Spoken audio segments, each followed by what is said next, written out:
natin, sa pamamagitan ng pakikipag-isa kay Kristo, ikay naging ganap na.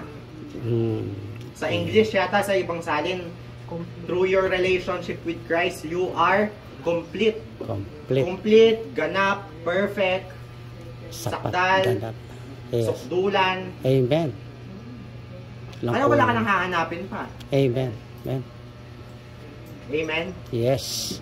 Eto pa.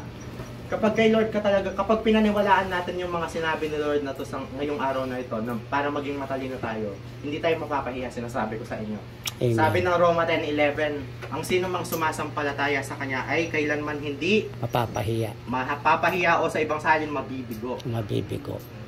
Amen. Amen. Kaya yung mga sinabi ni Lord ngayon na para maging matalino tayo, ipapakita ni Lord sa mga tao na matalino kang tunay. Kapag siya yung pinili mo, kapag sinunod natin yung mga sinabi ni Lord ngayon. Hindi po ako yung nagsalita nun, mga Bible version, si Lord yun. Amen? Yes.